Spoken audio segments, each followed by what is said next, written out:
El periodista Javier Garza en el estudio de Despierta. ¿Cómo estás, Javier? ¿Qué tal, Carlos? Enriqueana, buenos días. A ver, tú te has especializado en seguir los temas de violencia en prácticamente todo el país. Estamos peor que nunca, estamos viendo los peores índices porque hay reportes de que suben y suben y suben. ¿Qué está pasando?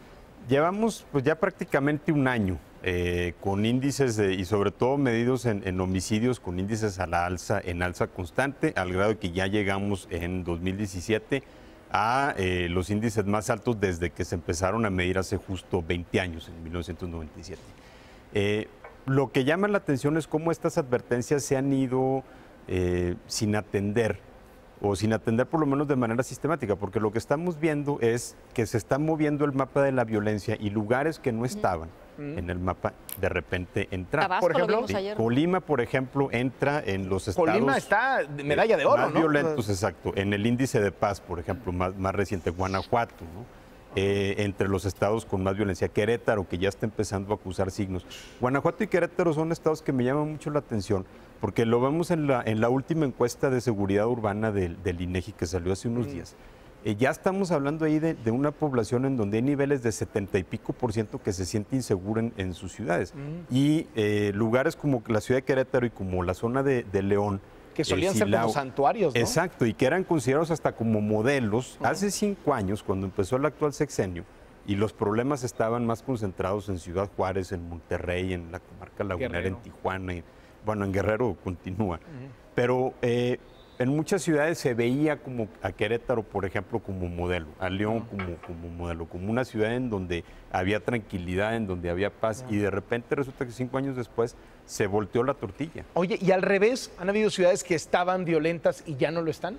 En la ENSU, por ejemplo, lo puedes notar, si lo ves con percepción, es un caso que me llama muchísimo la atención, es Piedras Negras, Coahuila. Porque Piedras Negras es una ciudad que tiene el trauma de una serie de asesinatos, desapariciones, secuestros, todo el tema de lo que le llaman la masacre de Allende, que ocurrió hace ya casi 6 años en el norte de Coahuila, y que es una región que está anclada en esa ciudad de Piedras Negras, que debería tener un trauma enorme por el tema de desapariciones y de homicidios relacionados con el crimen organizado, y sin embargo es una ciudad en donde es 30 y pico % nada más que se siente inseguro en la ciudad. Entonces son lugares en donde de alguna manera se ha volteado en los últimos 5 años a lo largo de este sexenio, y vemos que los lugares que eran problemáticos al inicio, con algunas excepciones como Guerrero, ya no lo son tanto, y los lugares que eran los oasis del inicio del sexenio son los problemáticos. Ahora, lo que también sabemos es que jamás se había gastado tanto dinero en tratar de bajar estos índices de violencia. ¿Quiénes son los responsables? O sea, ¿o no hay dinero que alcance con esta estrategia? ¿Quién es el responsable? ¿Quiénes son los responsables? Yo creo que desde un principio, desde que comenzó esta guerra, se sabía que esto no era un problema de recursos, porque veías que le tiraban recursos incluso desde el sexenio anterior.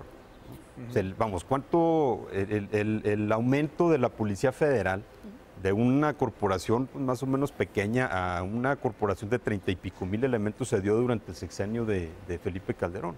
Entonces, eso te dice que no necesariamente más recursos es lo que te va a resolver el ¿Ante problema. un fenómeno de delincuencia organizada o ante la impunidad de delincuencia común? No, yo creo que ya es un fenómeno de delincuencia común en el cual también los gobiernos locales han estado omisos ante el problema.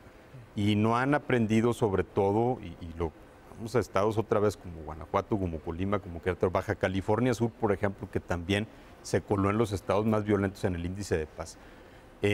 Gobiernos locales que no han aprendido las lecciones de sus vecinos, en algunos casos, de los otros casos, y también gobierno federal que no ha aprendido las lecciones de lo que se hizo bien en algunas regiones para ver si se puede replicar. Javier Garza, muchísimas gracias por venir al estudio de Despierta. Gracias, Carlos. Muchas gracias. Ana, Muy buenos días.